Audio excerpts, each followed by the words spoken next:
کو منسوخ کیا جا رہا ہے۔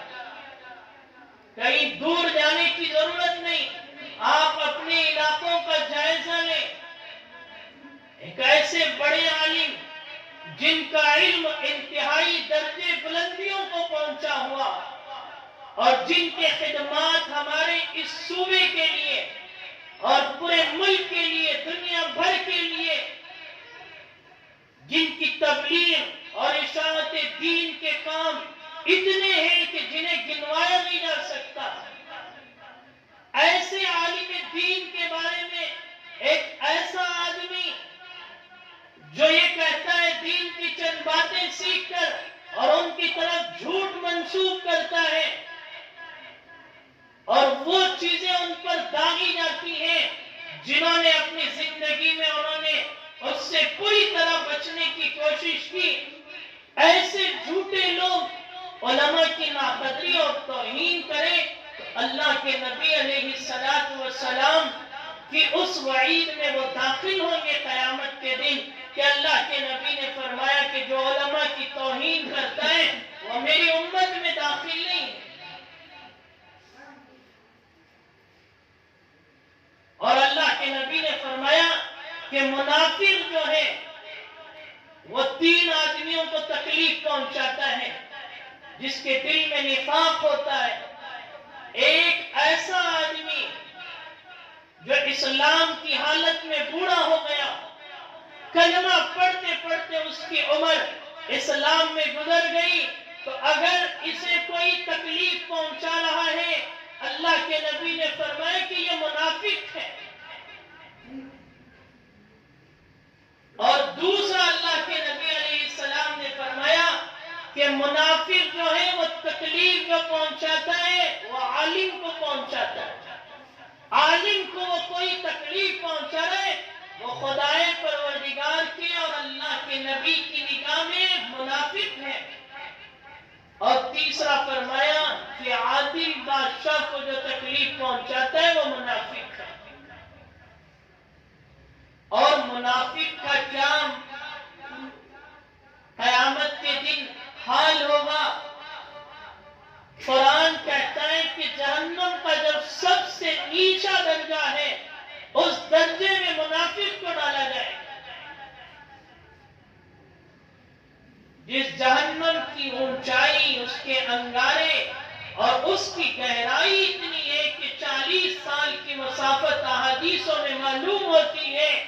اللہ کے نبی نے فرمایا کہ منافق اس گہرائی میں سب سے نیچا جو درجہ ہے اس درجے میں ڈالا جائے گا۔ تو اگر کوئی اسلام پر بوڑھا ہو رہا ہے یا عالم دین ہے اور اسی طرح عادل بادشاہ ہے، ان کو تکلیف پہنچاتا ہے، اللہ کے نبی نے فرمایا منافق ہے۔ اور منافق کے بارے میں نے فرمایا کہ اس کی خطرناک وعیدیں یہ جہنم میں سب سے نیچے درجے میں ڈالا جائے گا۔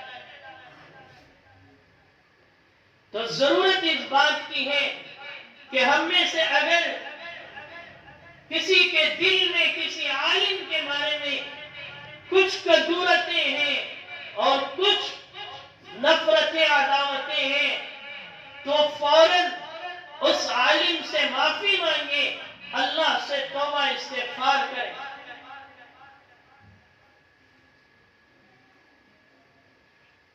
اللہ سے معافی مانگے، تب جا کر آپ حضرات جو ہیں علماء کے قدردان بنیں گے، علماء کا ادب و احترام کرنے والے بنیں گے، ان کی تعظیم کرنے والے بنیں گے۔ ایک ایک عالم جو خدمت کرتا ہے، اسی لیے کہا گیا، عربی کا مقولہ ہے موت العالم موت العالم، عالم کی موت عالم کی موت ہوا کرتی ہے۔ اس ایک عالم کی وجہ سے ایک تو نہیں، ہزاروں لاکھوں افراد اسلام میں داخل ہو کر اپنے گناہوں سے سچی پکی توبہ کرنے والے بنتے ہیں اور راہ راست پر داخل ہوتے ہیں اور لاکھوں لوگوں کی ہدایت کا وہ عالم ذریعہ بنتا ہے۔ اس لیے ایک جاتا ہے تو عالم کی موت ہوا کرتی ہے، اس لیے ان کا ادب و احترام ہماری ذمہ داری ہے۔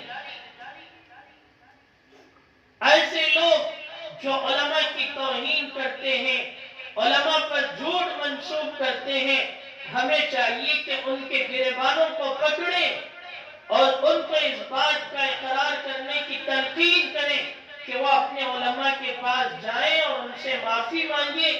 ہمارے علاقے میں اور ہمارے معاشرے میں ایسی چیزیں اگر ہو رہی ہوں تو یہ ہمارے لیے شرمندگی کی بات ہے، افسوس کی بات ہے۔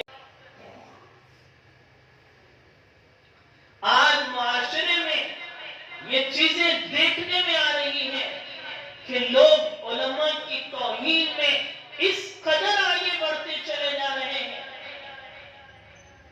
کہ ان کے بارے میں اپنی زبان کھول دیتے ہیں، کچھ بھی بول دیتے ہیں، جھوٹ منسوب کر دیتے ہیں۔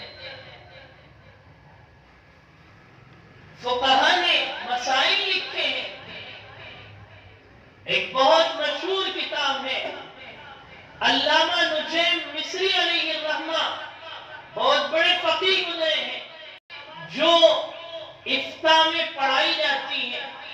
اس کتاب کو پڑھنے کے بعد آدمی مفتی بنتا ہے۔ اس میں حضرت نے لکھا، علامہ نجیم ابن مصری علیہ الرحمہ نے، الاستہزاء بالعلم والعلماء کفر، علم اور علماء کا مذاق کفر ہے، آدمی کو کافر بنا دیتا ہے۔ عالم کی بے عزتی، علم کی بے عزتی، اس سے آدمی کافر بن جاتا ہے۔ اتنا بڑا فقیہ امام لکھتا ہے۔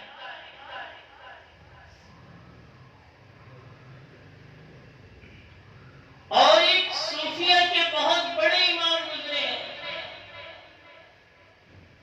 ان کا قول بھی امام شعرانی نے طبقات کبریٰ اپنی کتاب میں ذکر فرمایا ہے۔ امام ابو تراب بخشی جو صوفیہ کے امام ہیں، انہوں نے لکھا کہ جو اللہ سے ناآشنا ہو جاتا ہے، اللہ کی پہچان سے ختم ہو جاتی ہے، اللہ کو وہ ڈرتا نہیں ہے، اللہ کی معرفت اپنے دل میں بساتا نہیں ہے، جو آدمی خدائی